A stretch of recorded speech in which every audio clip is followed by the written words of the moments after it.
Graça e paz. Vamos abrir na carta aos Hebreus, capítulo 2, versículos de 1 a 4. Vamos ouvir a leitura com atenção, com carinho, com reverência e com temor. Por esta razão, importa que nos apeguemos com mais firmeza às verdades ouvidas, para que delas jamais nos desviemos.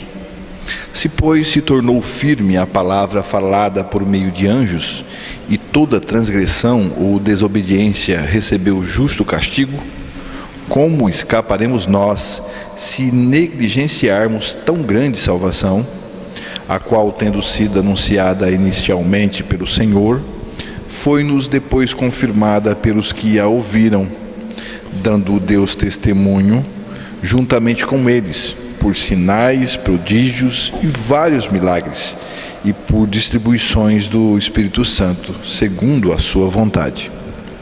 Que Deus revele a sua palavra aos nossos corações.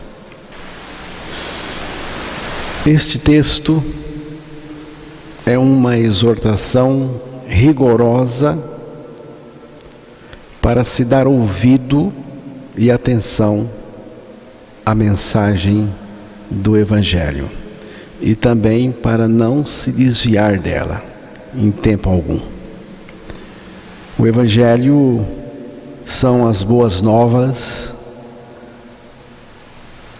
acerca da tão grande salvação de Deus, que foi realizada por Cristo em Cristo na cruz do Calvário.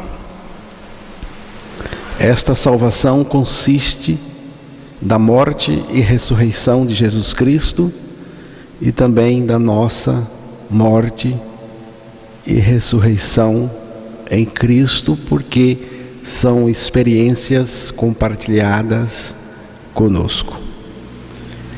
Se a deixarmos de ouvir e não dermos atenção a esta mensagem, não haverá jeito nenhum de escapar das terríveis consequências do pecado.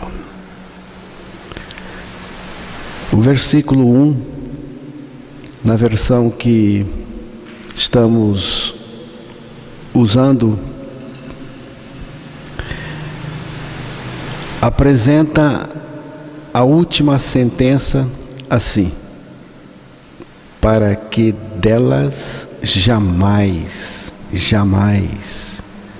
nos desviemos. Está falando do Evangelho de Cristo, da mensagem de Cristo e do próprio Cristo. Por esta razão, o texto começa dizendo por esta razão, e esta expressão liga ao que o autor desta carta aos Hebreus acabou de descrever.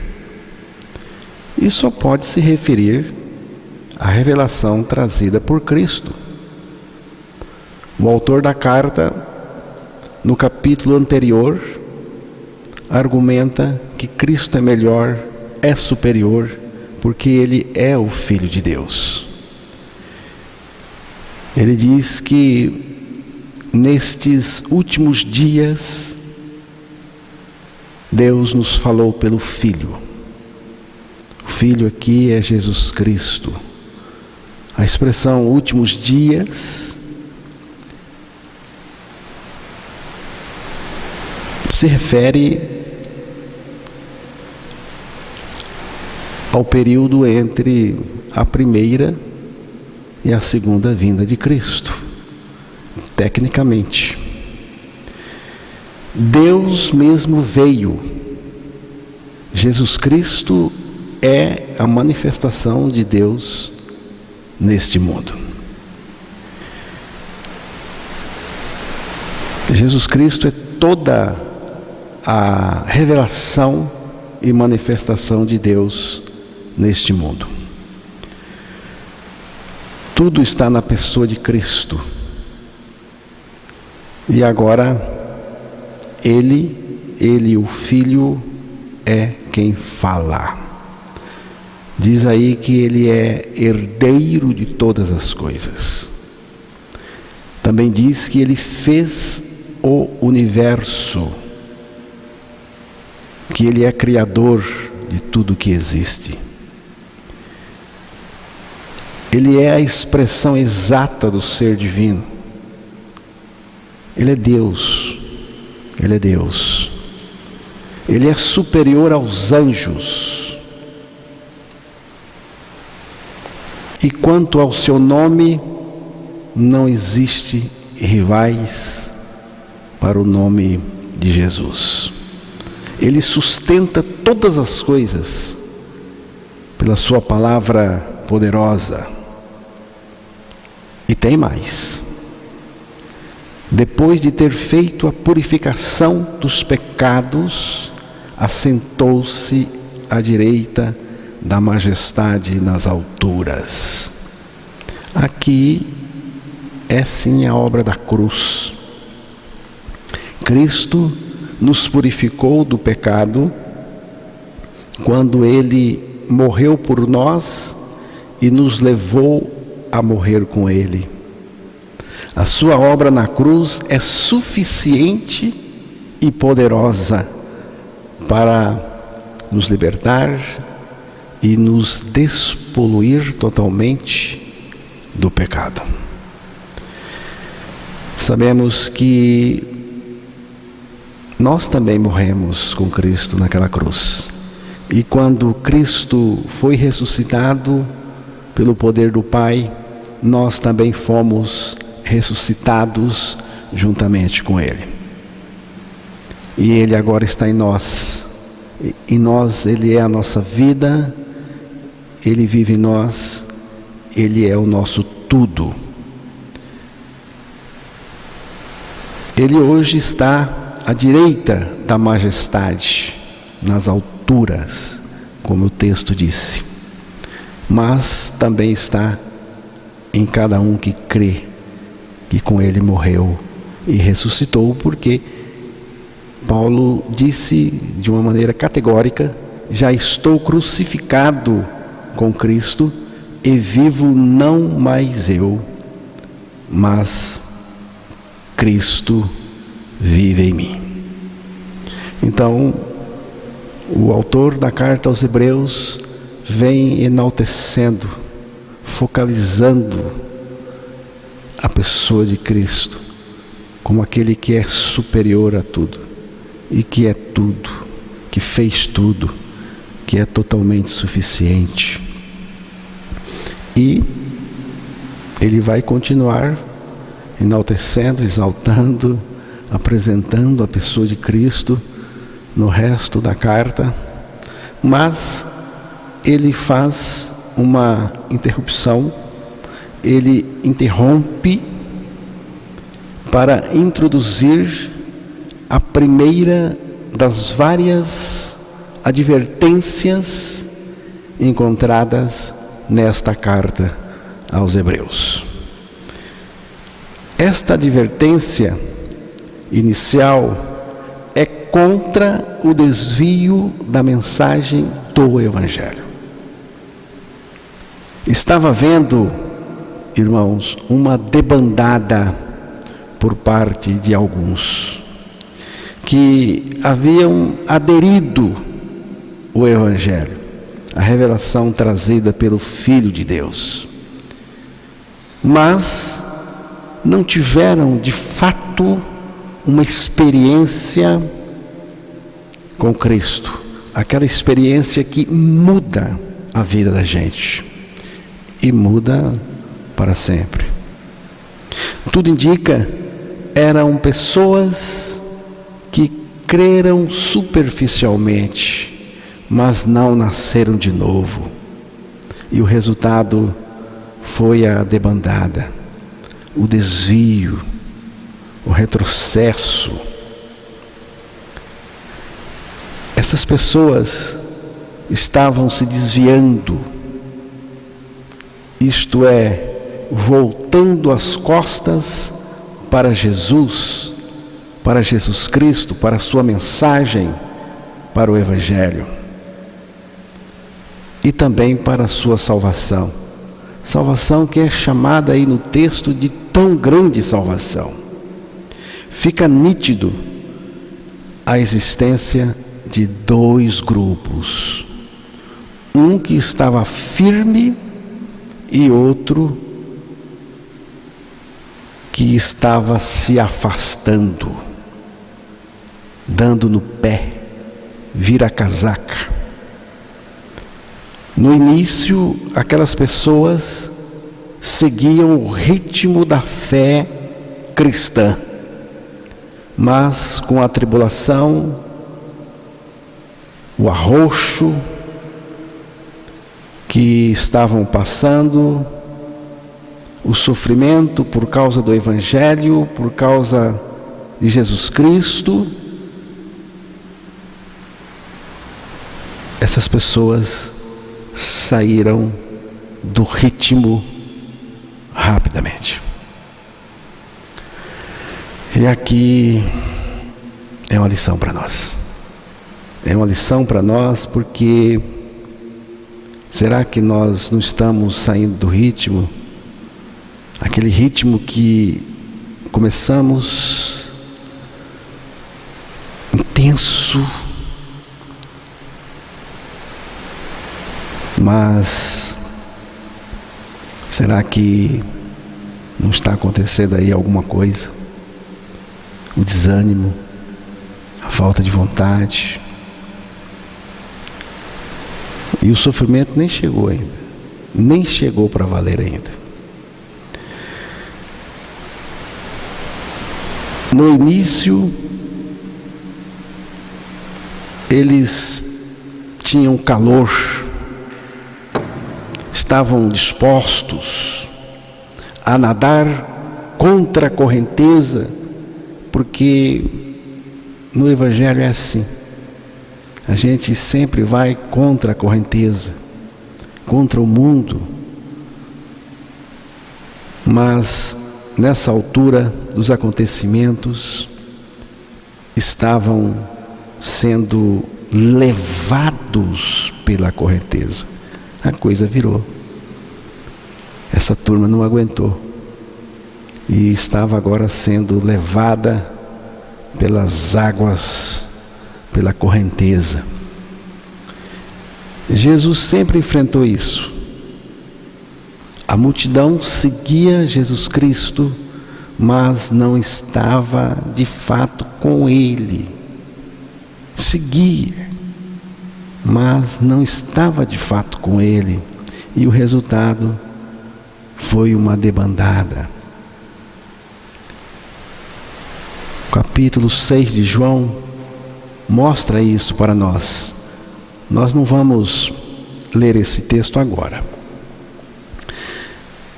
Pare e pense. Pare e pense. Quanto é que Cristo vale para nós? Quanto é que Ele vale para você? Se Ele não for tudo para mim, tudo para você, se Ele não é tudo na nossa vida, então, irmãos, Ele não é nada. Porque quando o assunto é Jesus Cristo, ou é tudo ou não é nada. Eu tenho feito esta oração. Senhor, nada mais me empolga, só quero te conhecer na intimidade, conhecer a pessoa maravilhosa, o Deus maravilhoso e gracioso que Tu és. Tu me fascinas, conquistastes o meu coração. Diante da Tua grandeza, eu me rendo para Te adorar, para Te admirar, Te louvar e adorar. Mas os ataques são terríveis, de todos os lados, até mesmo de pessoas que você achava que não lhe atacaria. Quem ocupa o primeiro lugar na sua vida? Isso é importante porque vai determinar toda a sua vida, toda a sua história, todo o seu caminhar neste mundo. Quais são as prioridades da sua agenda? Mas eu sou muito ocupado, alguém poderá dizer. Muito ocupado, que não há lugar para a devoção suprema ao Senhor Jesus Cristo. Mas isso significa que Ele não é nada para você, que você não teve uma experiência de fato com Ele, que você não conhece Ele. Porque é impossível conhecer Jesus Cristo e não ficar gamado, apaixonado, fascinado por Ele. A nossa salvação repousa na suficiência singular da pessoa de Cristo.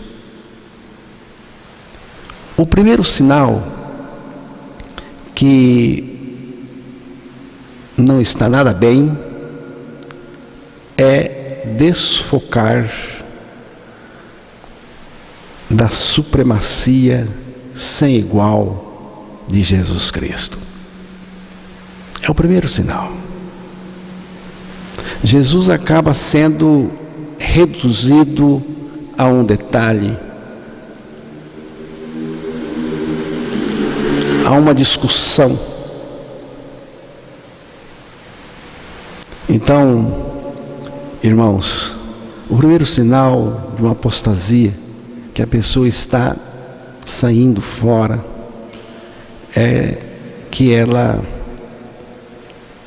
não se volta totalmente para a pessoa de Jesus Cristo, não considera Jesus Cristo totalmente suficiente, que não precisa de mais nada além dele, só ele, e quer mais e mais e mais dele. Aí se volta para qualquer coisa. O resultado é que essa pessoa vai se voltar para qualquer coisa.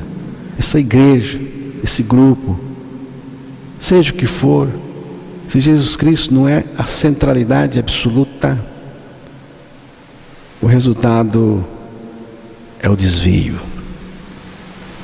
Outro sinal de que não está nada bem, não está nada bem, é a falta de aderência às verdades já ouvidas. Não é uma novidade, é a mensagem que você já ouviu, a mensagem que o Filho falou e revelou, que os apóstolos pregaram, que os cristãos antigos pregaram e outros continuaram pregando até os dias de hoje. Esta mensagem, a falta de aderência, a pessoa não gruda nela, é um sinal de que não está nada bem com você. Se uma igreja, um grupo, uma pessoa não está firme, agarrada, grudada a esta mensagem que já nos foi anunciada, nos foi revelada, então é sinal de que não está nada bem, não está mesmo. Por esta razão, importa que nós nos apeguemos com mais firmeza. Preste atenção. Eu já estou firme. Aqui diz com mais firmeza ainda as verdades ouvidas, que você já ouviu, para que delas jamais, aqui está um jamais, nos desviemos. Então, irmãos, a pessoa que aquilo que ela ouve não cola nas paredes do seu coração, não está fixado lá dentro. A nossa atenção precisa ser cada vez mais próxima daquilo que já ouvimos, mais concentrada naquilo que já ouvimos. A novidade é o que já ouvimos. O Evangelho, a revelação de Jesus Cristo, o Filho de Deus. É aí que temos que ficar. E quando a gente sai, nem que seja um pouquinho, já é sinal de que não está nada bem. Em relação a isso, a advertência é esta: importa que nos apeguemos com mais firmeza. E ao passo que o dia se aproxima, o fim, as coisas vão ficando mais terríveis e nós temos necessidade disso aqui que o texto está dizendo. Importa que nos apeguemos com mais firmeza. Você pegou firme, ótimo que você pegou firme o Evangelho, que você pegou com vontade a mensagem do Evangelho, ótimo, mas aperta mais,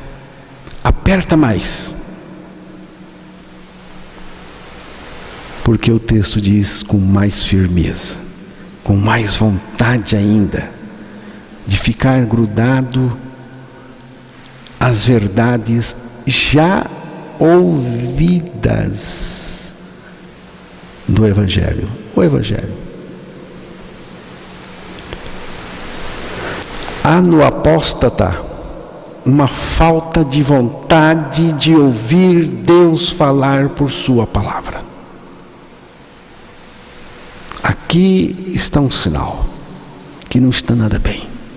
Quando a pessoa não tem vontade de ouvir a pregação, de ouvir a mensagem, de ler a palavra, voltar-se para ela, é um sinal de apostasia.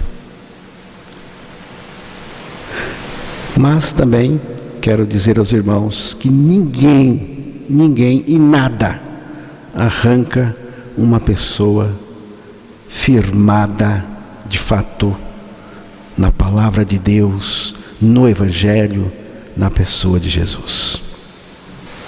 Para a pessoa que creu, que nasceu de novo, que creu que morreu com Cristo, que restou com Cristo, Cristo é a sua vida, Cristo vive nela, a experiência desta pessoa é esta: jamais nos desviemos. Pare e pense. Pare e pense. Como estamos ouvindo a palavra de Deus? Pare um pouco. Pense. Como que você está ouvindo a palavra de Deus? Com interesse?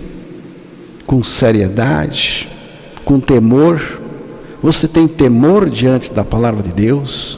Quando você escuta, ouve a palavra de Deus, você tem temor? Atenção concentrada? Você ouve a palavra de Deus com respeito, com reverência, com gosto, com prazer, com vontade, com firmeza, com fome desta mensagem, desta palavra? Se você não tem essas características, lamento lhe informar que o seu desvio já começou. Já começou. Outro sinal de que a vaca foi pro brejo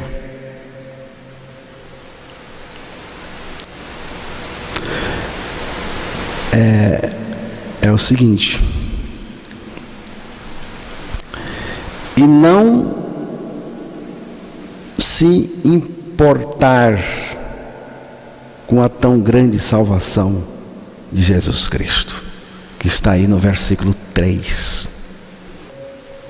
Esta é uma expressão que está mostrando que alguma coisa está dando errado. Quando uma pessoa não se importa com a tão grande salvação de Deus, quando ela despreza uma salvação que foi feita pelo Filho, anunciada pelo Filho, pelo próprio Deus, mas não se importa. Como escaparemos nós se desprezarmos tão grande salvação? Como escaparemos nós se não levarmos a sério tão grande salvação?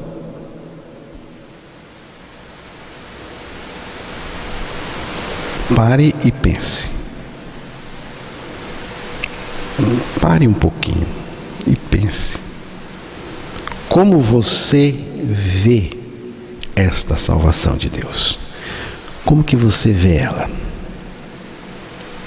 Mais ou menos? Ou poderosa? Ela resolve?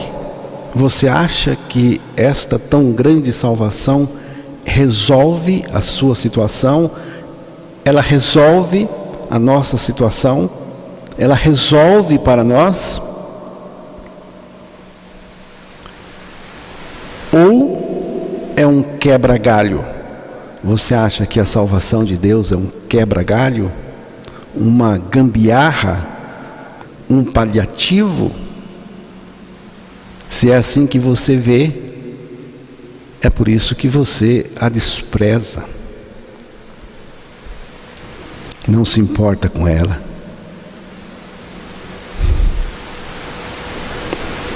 Quando alguém de fato crê e tem a revelação desta tão grande salvação, o seu coração se rompe em gratidão, muita gratidão, louvor e adoração. Você crê nesta tão grande salvação? Ou é um faz de conta? Irmãos, nós éramos um caso perdido. Talvez você não queira concordar, mas eu era um caso perdido. E creio que o ser humano no pecado é um caso perdido. Por isso, Deus providenciou uma tão grande salvação, crucificando esse pecador no corpo de Cristo lá na cruz, e depois nos ressuscitando juntamente com Cristo, nos dando uma nova vida, nos fazendo uma nova criatura, onde Cristo é a vida, Cristo é a identidade, Cristo é tudo. Éramos um caso perdido. Competíamos com os demônios e em algumas coisas até superávamos os demônios. Mas Jesus Cristo chegou para resolver tudo. Ele veio e já foi logo dizendo: eu amo vocês com amor eterno, eu quero vocês para mim e eu vou salvar vocês, porque Ele veio para salvar. Eu vou para a cruz, porque Ele disse: lá na cruz eu vou morrer por vocês, mas antes de morrer por vocês, eu vou fazer algo ainda por vocês. Eu vou atrair vocês a mim mesmo ali na cruz, e eu vou levar vocês a morrerem comigo em mim, para poder ser liberto.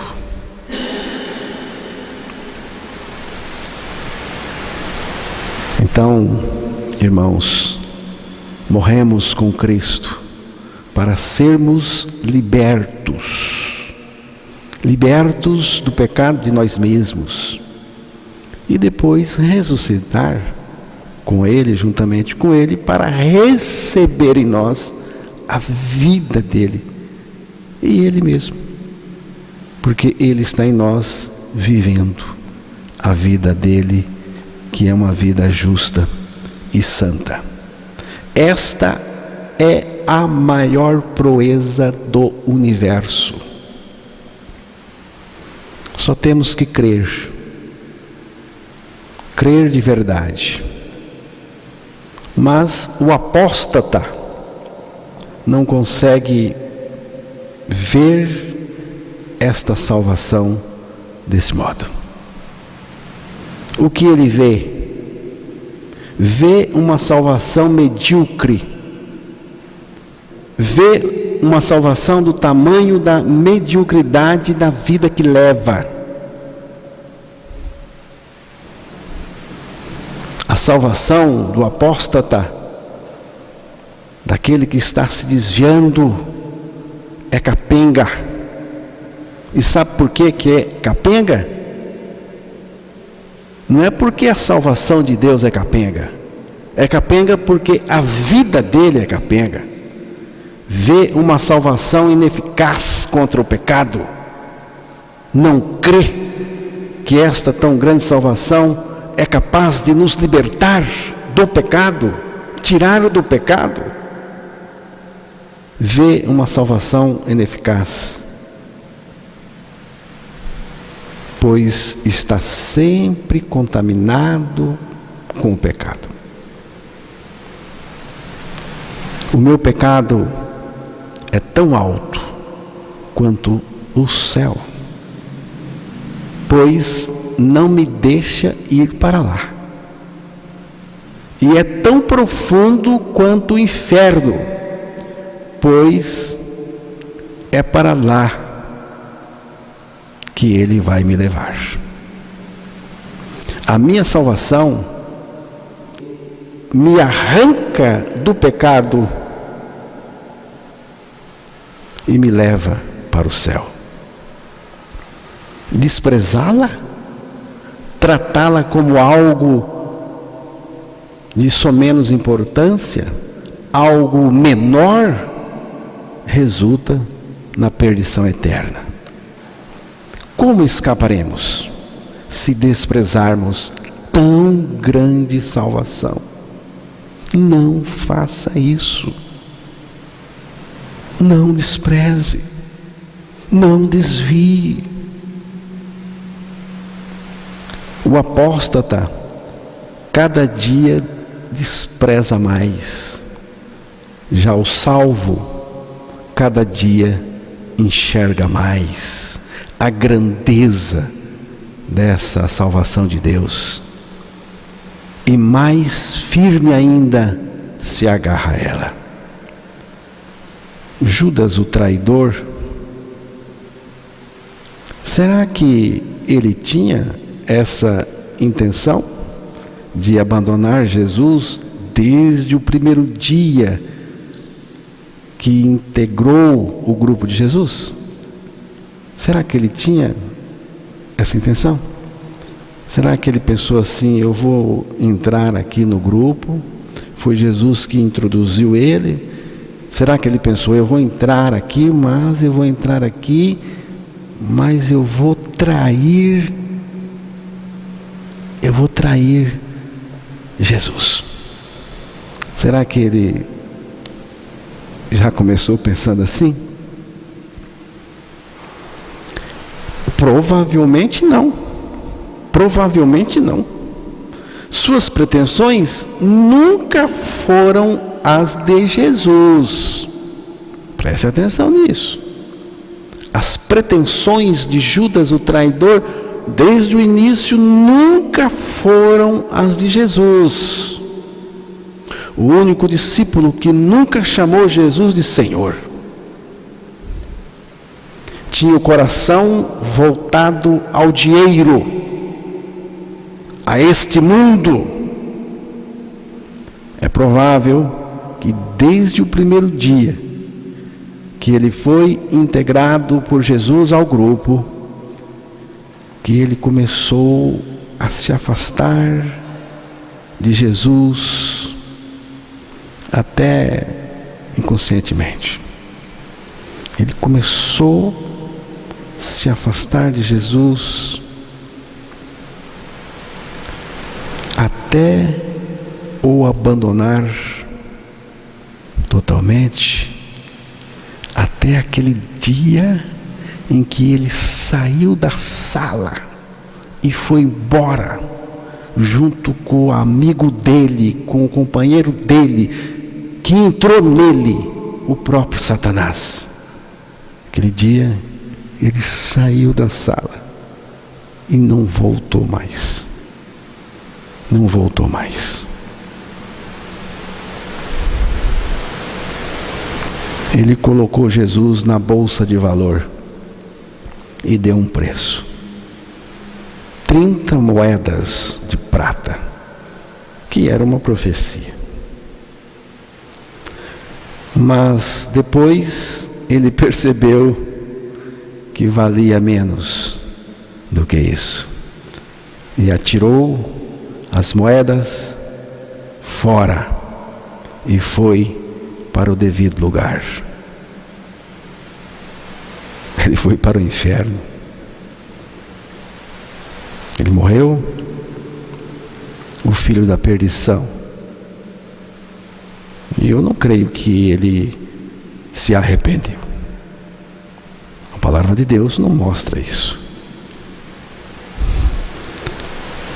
Até porque, na oração de Jesus, a oração que Jesus faz depois que Judas sai da sala, no capítulo 13 de João, e Jesus vai continuar conversando com os seus discípulos, e no capítulo 17 Jesus faz a oração ao Pai. E na oração que Jesus fez ao Pai, ele deu um título a esse discípulo. João 17, versículo 12.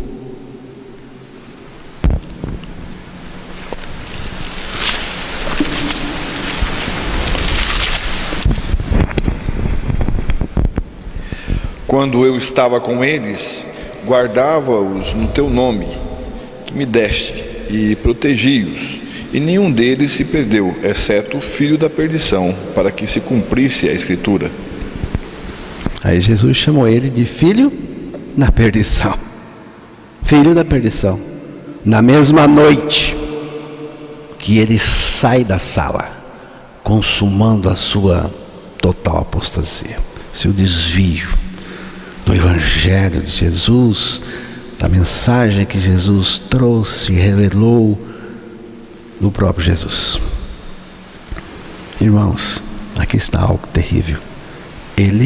Judas, decresceu, decresceu no valor de Cristo e de sua tão grande salvação. Porque é assim o apóstata, é assim aquele que vai se desviando. Ele vai decrescendo nesses conceitos. O apóstata vai percebendo menor valor cada vez mais. E o salvo, o regenerado, vai percebendo maior grandeza cada vez mais. Pare e pense. Como é que você está? O que você está percebendo? Maior grandeza? Cada vez mais? Se os que violaram a lei eram punidos, qual seria o destino dos que se desviam do Evangelho? A lei diz aos homens o que eles devem fazer, e o Evangelho diz o que Deus já fez por eles, por nós. Pela lei vem o conhecimento do pecado, e pelo Evangelho o conhecimento da salvação do pecado. O Evangelho foi falado diretamente pelo próprio Senhor Jesus Cristo, o Filho de Deus. Além disso, foi confirmado pelos primeiros cristãos, pelos apóstolos e por outros que ouviram o Salvador. Deus mesmo autenticou por sinais, prodígios e vários milagres, e por distribuições do Espírito Santo. Os desobedientes que viveram no pecado serão punidos ou castigados. A coisa é séria. O pecado não é brincadeira. Desprezar tão grande salvação é mais sério do que transgredir a lei. Se Deus não tolerou a desobediência e a transgressão na vida do povo, você acha que Ele vai tolerar agora? Vocês acham que podemos brincar com o pecado e que vai ficar por isso mesmo? O autor aos Hebreus nos dá a resposta. Como é que nós escaparemos do castigo se desprezarmos uma tão grande salvação? Essa atitude de não se importar, não estou nem aí, resulta em perdição eterna. Não se importar com essa tão grande salvação providenciada por Deus em Cristo para nós é jogar fora a única chance que temos. Não brinque com isso, não faça isso. Como é que nós escaparemos do castigo se desprezarmos uma tão grande salvação?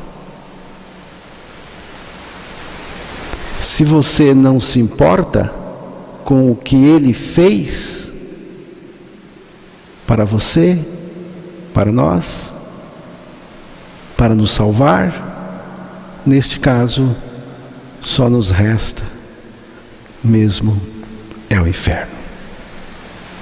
Um juízo muito mais severo ainda aguarda os que desprezam o Evangelho de Jesus, que isto fique nítido na sua mente hoje. Um juízo muito mais severo ainda aguarda os que desprezam o Filho de Deus, o Evangelho de Jesus. Hebreus 10, 29.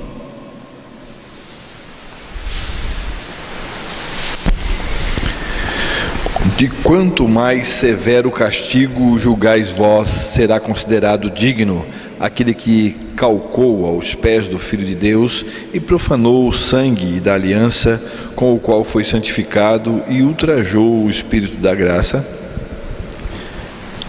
Mas nós temos a graça de poder crer, a misericórdia de Deus. Ele nos firmou em sua mensagem, nos firmou nele mesmo. E nós temos que nos agarrar com mais firmeza ainda, todos os dias.